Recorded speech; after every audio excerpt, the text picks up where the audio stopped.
guys, I'm Ryan Wright. And I'm Ariana. Ariana's back on the channel. Saw her perform at the Comedy Store in LA. I forgot what it's called. The Comedy Store. Yeah, she did stand-up comedy. She was fucking hilarious. So I was like, she's got to come back on the channel. Be funny. All right. Okay, I'm going to try. So from Screen Rant, we're going to check out 10 movie bloopers that made it to the final cut. This should be exciting. We know a thing or two about bloopers. We're supposed to be serious, but we can't do it.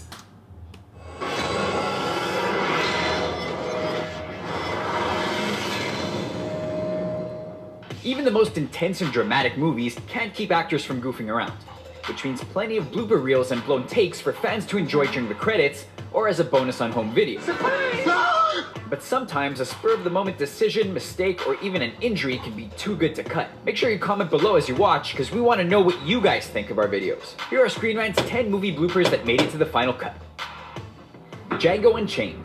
Quentin Tarantino's Western was one of only a few movies to put Leonardo DiCaprio in a supporting role.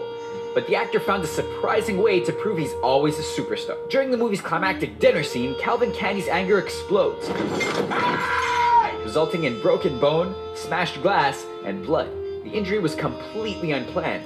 Other actors were clearly stunned as the director and actor kept on rolling. You can even watch as DiCaprio picks the glass from his hand once his speech is over. Hopefully the blood smeared on his co-star wasn't the real thing. Mission Impossible 2. When filming the final fight in Mission Impossible 2, Tom Cruise and his stuntman trained to make their moves as realistic as possible. And that included letting a knife swing just millimeters from his eye. But when his fellow stuntman told Cruise not to pull back on his final kick, he did it, planting his foot squarely on his partner's jaw. Director John Woo used the entire shot, including the star's clearly shocked reaction to his mistake. Oh no! Stiller's world-famous male model is known more for his looks than his smarts. But one joke concerning Derek's low IQ rose above the rest. When David Duchovny's character explains why male models make the perfect brainwashed assassins, Derek doesn't quite keep up. That moment wasn't planned. Stiller simply forgot his next line, and instead of ruining the take, repeated the question. But why male models? You serious? I just told you that a moment ago. Right. Duchovny didn't miss a beat, giving as deadpan a response as he could, delivering one of the more memorable jokes in the movie. Knocked Up. Stars Seth Rogen, Jason Segel, Jonah Hill, and Jay Baruchel open the movie with a montage of wasting time, capping the scene off with a ride on a spinning roller coaster. A ride not all of them enjoyed. Baruchel's fear of roller coasters was so strong, he agreed to appear naked in the movie just to avoid the ride. But the director and cast pushed him to do it, meaning Segel had to appear in the flesh instead, and Baruchel's genuine terror made it into the final movie. Raiders of the Lost Ark. When Indiana Jones attempts to ambush a group of Nazis with his leading lady held prisoner, the movie's villain Belloc takes part in a surprise cameo. A fly suddenly appearing on an actor's face can usually ruin a take, but the bug disappearing implies something much worse. According to actor Paul Freeman, the effects team thought it would be funnier to erase the fly's escape, turning what could have been a blown take into an infamous moment that's impossible to miss. I never noticed it. Midnight Cowboy. This one is quite possibly the most famous blooper in movie history. Ratso Rizzo's catchphrase in Midnight Cowboy was completely unplanned, as the crew secretly filmed actors Dustin Hoffman and Jon Voight on a New York street, a taxi nearly hit the pair of them crossing the street. But as Jon Voight watched on in surprise, Hoffman turned the blown take into not just the most well-known scene in the movie, but a line that would become even more well-known and iconic than he could have ever guessed. I'm walking here! I'm walking here! The Lord of the Rings. Walk it when here! Gandalf first arrives to visit Bilbo in Bag End, he shows how hard it can be to move through a miniature home. Actor Ian McKellen's fumbling with the chandelier was planned, but his sudden slam into a ceiling beam wasn't. His surprised shout and laugh were too good to leave out, and Peter Jackson left the mistake in the finished film. Blade Runner. Ridley Scott's sci-fi detective story made actress Daryl Hannah an up-and-coming star overnight, but her dedication to the role went beyond acting. When her character is introduced, she panics, running off and smashing the window of the parked van. The stunt wasn't planned, meaning Hannah simply slammed into the van with enough force to shatter the very real glass, and her elbow along with it. She remained in character, making sure the mistake wound up in the original film. Ouch! She wound up in surgery herself. Rain Man. Stars Tom Cruise and Dustin Hoffman were at the top of their game in this tale of dysfunctional brothers, but some unintended flatulence was to thank for one of its most famous moments. When the pair are squeezed into a phone booth, Hoffman's character takes things from bad to worse, passing some gas in the cramped space. Uh-oh, fart. Yeah, Charlie Babbitt, oh, fart. But Hoffman wasn't making it up, simply giving his co-star a heads up. Cruise took the cue to stay in character, and the rest is history. How can you stand that? I don't mind it. Back to the Future Part 2. Hoverboards did become the runaway stars of the Back to the Future series, but the futuristic gadgets also led to one of the trilogy's most disastrous stunts. When Biff's gang tries to take out Marty in 2015, they wind up smashing through a courthouse window. The risky stunt called for all 3 actors to fly through the glass before dropping safely below, but an error sent stuntwoman Cheryl Wheeler-Dixon slamming into a pillar instead. With the timing thrown off, she was dropped 30 feet onto the stone below. She survived the fall but sustained serious injuries. Even more shocking, the stunt was only performed once, meaning her fall can actually be seen in the finished film, thankfully cutting away a split second before impact. So what do you think of our list? Did we miss any of your favorite bloopers or happy accidents that ended up in movies? Let us know in the comment section, and don't forget to subscribe to our channel for more videos like this one. That's cool, man. I like seeing these movies where these improvised moments or mistakes are actually like the best moments of the film. That authenticity. Right, so real, so raw. So raw, you know? It's like the director's like, what? The moment was just an accident, but it added such realism to the story. Leo with the glass hand. I thought that was impressive. Could you commit to something like that? You're an actress, Ariana. You do improv. If you broke... I do improv. You just go with it. You You know, just in go with improv, when you get glass in your hand, there's no glass. Just wanted to clarify that. But in acting, yeah, I feel like that's the most raw. I have actually shattered glass on stage. Really? During a play, I like slammed down a glass and it shattered everywhere. And the next scene, they were barefoot. So Did you go with it, I made or were you yeah, like... no, I made it. It was the opening. The first thing that happened before we started the scene. These things work great for actors because they need to provide whatever real... Because the best thing with actors is like, oh, that moment they had. Right. So to provide those moments. I remember watching real. Mission Impossible 2 when Tom Cruise does that kick to the guy's jaw. I was like, oh, that looks real. And then now you know. Finding out it's real, that's shocking. Like the knife eye. Oh, yeah.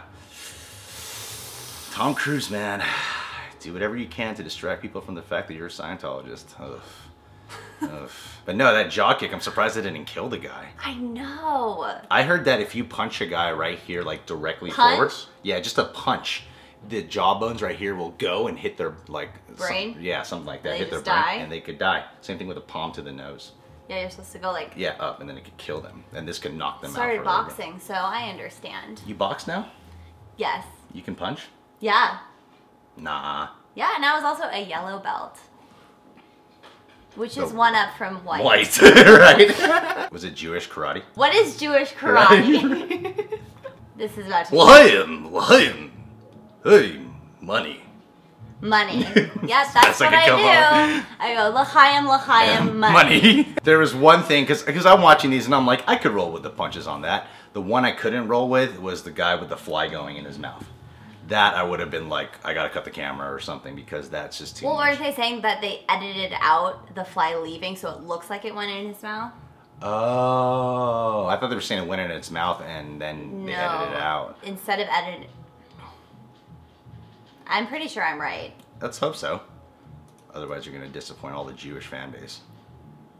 I cannot be the only Jewish girl or guy you've ever had on here. You are the only Jewish person I've ever had on this channel. You see, Ariana, we're in Hollywood. We're watching Hollywood videos. I realized your people run this industry.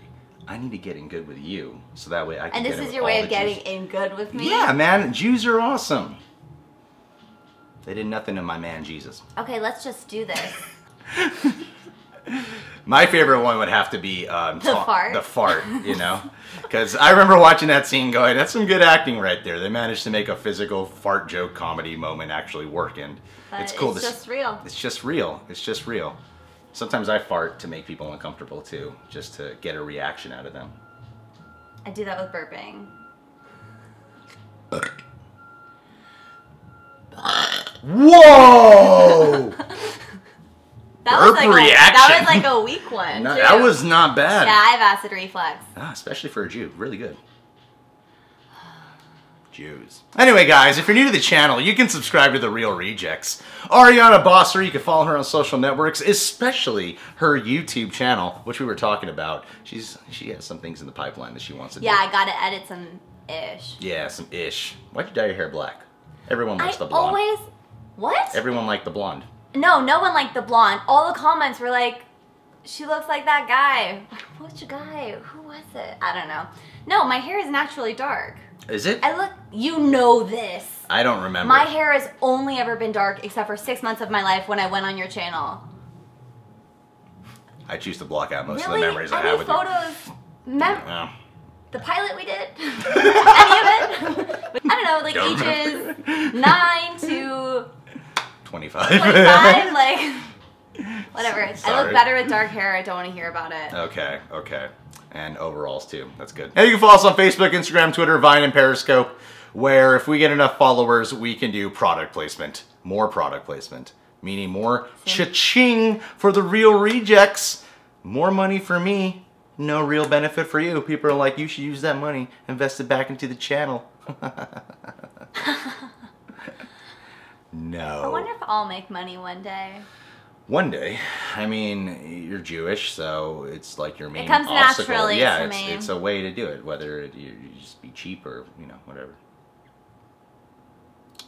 The reputation I have developed myself in these last 3 videos with you is exquisite. Yeah. There's more to me. There's a lot more. In all honesty, I'm going to take a moment to be sincere. Ariana is actually very talented. Seriously, I saw her perform on stage doing stand-up. It takes a lot of guts to go up on a stand-up stage, especially at the Comedy Store. She was fucking hilarious. I've known her to be someone who's kind of like a little bit in between of what she wants, but lately I'm noticing that she's someone who, you're honing in on stuff, you're taking the work, you're putting in the work on yourself, you're putting in the work on your career. I'm seeing that you have a really ambitious side, and I know I make a lot of jokes, but truth is, like, I do respect you a lot, and that's the only reason I bring you on the channel. Thanks. So, yeah. That was great. I feel great now.